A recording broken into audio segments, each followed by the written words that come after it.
کیا آپ نے کبھی سوچا ہے کہ دنیا کی سب سے عظیم شخصیت کون تھی؟ وہ ہستی جس نے دشمنوں کو بھی معاف کیا، یتیموں کے سر پہ شفقت کا ہاتھ رکھا، غریبوں کے ساتھ بیٹھے، بھوک برداشت کی، تکلیفیں برداشت کی، مگر اپنی امت کو کبھی نہیں بھولے۔ وہ ہمارے پیارے نبی حضرت محمد صلی اللہ علیہ وآلہ وسلم ہیں۔ السلام علیکم ویورز، کیسے ہیں آپ سب لوگ؟ امید کرتی ہوں کہ سبھی خیریت سے ہوں گے۔ آج ایک نئی ویڈیو کے ساتھ حاضر ہوں جس کا عنوان ہے نبی کریم کی سیرت کے چند دل چھو لینے والے واقعات۔ آئیے سیرت نبی کے چند ایسے مختصر واقعات سنتے ہیں جو شاید چند منٹ کے ہیں، لیکن اگر دل سے سمجھ لیے جائیں تو پوری زندگی بدل سکتی ہے۔ بے شک پہلا واقعہ جو پیش کرنے جا رہی ہوں وہ ہے طائف کی تکلیف اور رحمت۔ جب نبی کریم صلی اللہ علیہ وآلہ وسلم طائف تشریف لے گئے تو آپ نے لوگوں کو اللہ کی طرف بلایا، لیکن طائف والوں نے آپ کی بات قبول کرنے کے بجائے آپ کو شدید تکلیف دی، بچوں اوباش لوگوں کو آپ کے پیچھے لگا دیا، یہاں تک کہ آپ صلی اللہ علیہ وآلہ وسلم کے مبارک قدم لہو لہان ہو گئے۔ ایسے وقت میں فرشتہ حاضر ہوا اور عرض کیا کہ اگر آپ چاہیں تو ان لوگوں کو دو پہاڑوں کے درمیان کچل دیا جائے، لیکن رحمت عالم نے بد دعا نہیں دی۔ آپ نے امید ظاہر کی کہ شاید ان کی آنے والی نسلوں میں ایسے لوگ پیدا ہوں جو صرف اللہ کی عبادت کریں۔ یہ ہے میرے نبی کا اخلاق۔ لوگ تکلیف دیتے رہے مگر آپ رحمت بانٹتے رہے۔ دوسرا واقعہ جو پیش کرنے جا رہی ہوں وہ ہے فتح مکہ اور عام معافی کا اعلان۔ وہ دن بھی آیا جب مکہ فتح ہو گیا، وہی مکہ جہاں آپ کو ستایا گیا، وہی لوگ جنہوں نے آپ کے اور آپ کے ساتھیوں پہ ظلم کیا، اب اختیار آپ کے ہاتھ میں تھا۔ لوگ خوفزدہ تھے کہ آج ان کے ساتھ کیا ہوگا، لیکن نبی کریم نے انتقام لینے کے بجائے عام معافی کا اعلان فرمایا۔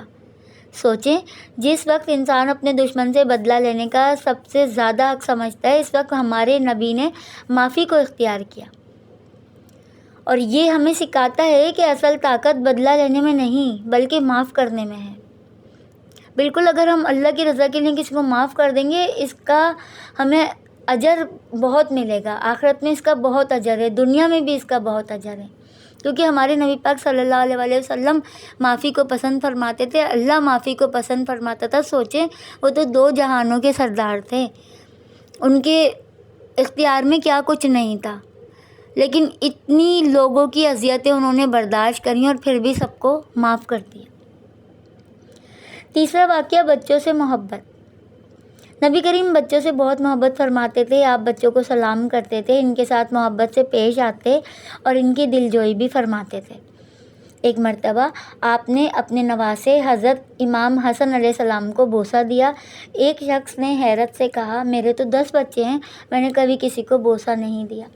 نبی کریم صلی اللہ علیہ وآلہ وسلم نے فرمایا، جو رحم نہیں کرتا اس پہ رحم نہیں کیا جاتا۔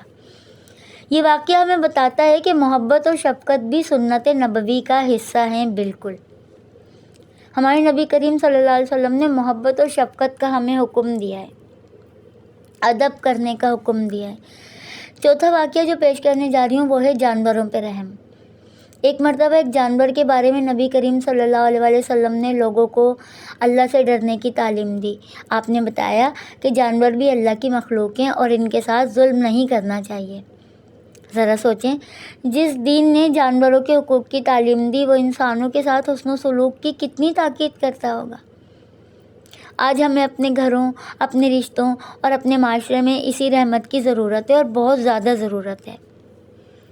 پانچواں واقعہ نبی کریم صلی اللہ علیہ وسلم کی سادگی پر ہے۔ نبی کریم صلی اللہ علیہ وسلم دنیا کے سب سے عظیم انسان تھے، مگر زندگی انتہائی سادہ تھی۔ آپ نے دنیا کی آسائشوں کو مقصد نہیں بنایا، کبھی گھر میں کئی دن چولہا نہیں جلتا تھا مگر آپ کی زبان پہ شکوہ نہیں تھا۔ آپ نے ہمیں سکھایا کہ انسان کی اصل عزت مال و دولت میں نہیں بلکہ اللہ کی اطاعت میں ہے۔ بے شک وہ تو دو جہانوں کے سردار تھے، لیکن کبھی بھوکے رہ کے، اذیتیں اٹھا کے ان کی زبان پہ کبھی شکوہ نہیں آیا۔ سوچیں ان کے بس میں کیا نہیں تھا، لیکن اللہ کا حکم تھا، اللہ کے حکم سے انہوں نے یہ سب کچھ کیا، اللہ کی اطاعت انہوں نے قبول کی۔ اور آج ہم لوگ کیا ہیں؟ ہم لوگ کو ایک دن کوئی اچھا کھانا نہ ملے، ہماری کوئی بات پوری نہ ہو، ہم فوراً اللہ سے شکوہ کر دیتے ہیں، رونا پیٹنا شروع کر دیتے ہیں، زبان پہ شکوے لے آتے ہیں کہ ہمارے ساتھ ایسا کیوں ہو رہا ہے، ہمیں ایسا کیوں نہیں ملا، فلانا تو اپنے گھر میں ایسا کھا رہا ہے، وہ تو باہر گھوم رہے ہیں، وہ تو پکنک منا رہے ہیں اور ہم اپنے گھروں میں پڑے ہوئے ہیں۔ ہمیں ایک دن اگر ہمارے ساتھ، ایک دن، مختصر یہ کہ ایک دن ہمارے ساتھ کچھ بھی برا ہو جائے یا کچھ بھی ہمارے ساتھ ہو جائے یا ہمیں اچھا کھانا نہ ملے یا ہماری کوئی خواہش پوری نہ ہو، ہم تو فوراً اللہ سے شکوہ کرنے بیٹھ جاتے ہیں، جو کہ بہت غلط ہے۔ ہمیں اللہ کی رضا میں راضی رہنا چاہیے۔ دو جہانوں کے سرکار تھے ہمارے نبی، لیکن اللہ کی رضا میں راضی تھے وہ۔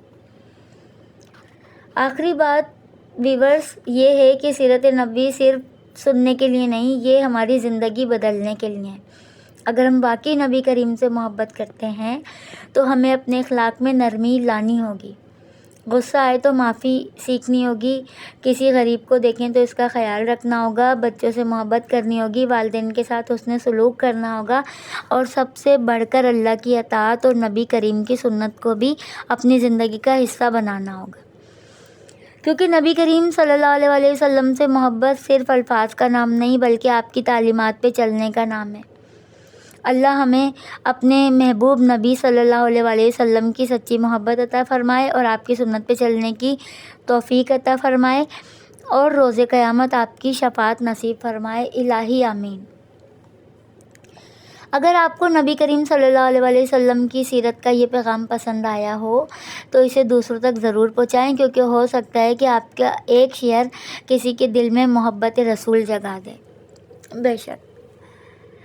تو انشاءاللہ پھر ملاقات ہوگی کسی نیکسٹ ویڈیو میں کسی اچھے ٹاپک کے ساتھ۔ تب تک کے لیے اللہ پاک آپ کی جائز حاجات اور نیک مرادیں پوری کرے۔